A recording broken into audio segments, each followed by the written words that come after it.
మహాలక్ష్మి ఏం చేస్తున్నావు? ఏ రొట్టె చేస్తున్నా ఎటు వచ్చినావు? ఇటే ఇటే వచ్చిన మరి రేపు వరిగలు వస్తావని వచ్చిన. వరి కలిసిదాక మా సెలవులే మత్తు గడ్డ అయింది. వరేం కలుపుతాము, మాదే గడ్డ అయింది. ఇక నేనే వాళ్ళ దగ్గరకన్నా పోయి ఈ ఆవునూరు రాజమ్మ దగ్గరకు పోయి అడిగత్తా. మరి మంది ఎంతమంది వస్తారు? 8-9 మంది అయితే తిరగవచ్చు. గడ్డ ఉందా? ఉండదు కొద్ది మరి గాడ మీ తమ్ముళ్ళది అయిపోయిందా నాటు? అయిపోయిందా? రొట్టె చేసుకుంటారా ఎప్పుడన్నా మీరు? ఎప్పుడన్నా చేయదా మీ బాలలక్ష్మి మా చెప్తుంది కదా ఎప్పుడన్నా?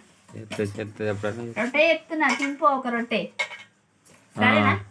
సరే మక్క రొట్టె సూపర్ చెప్తున్నా, ఓకేనా? మక్కలేడి మరి మక్కలు గమకు జాకెట్ కుడితే మక్కలు పెట్టిపోయింది, పైసలు తీసుకోవాలి, మక్కలు ఇచ్చింది. మరి జరా మక్క రొట్టె సూపర్ చెప్తున్నా కదా, సూపర్ ఉంది. రెండా?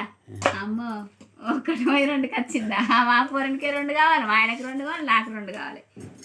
2 లేవన్నా, 1 ఇస్తా, తినిపో. దోస్తులు, నేనైతే మక్క రొట్టెలు చేసిన సూపర్గా, కానీ చేయంగా అన్ని ఇసుకపోయినాయి అబ్బా. లాస్ట్కి మంచిగా వచ్చినాయి. ఇసుకపోయినా కొద్దీ పిండి అంతా విసికిన, మళ్ళీ చేసిన, మంచిగా వచ్చినాయి. సూపర్ రొట్టెలు అయితే మస్తున్నాయి. ఇష్టమైన రొట్టెలన్నీ మా ఆయనకి ఇస్తా, ఎట్లా ఇసుకపోతే అట్లా మా ఆయనకి ఇస్తా. మక్కలన్నీ తింటాడు, మంచి రొట్టెలు మేము తింటాం. దోస్తులు మంచిగా వచ్చినాయి, సూపర్ మక్క రొట్టెలు. రోజు రాత్రి రొట్టెలు వేసుకోవాలన్నట్టబ్బా, అన్నం తినద్దట, కడుపు బాగా పెద్ద అవుతుందట. ఓకేనా? బాయ్ దోస్తులు, ఉంటున్నా. ముచ్చపదన్న రొట్టె తినే.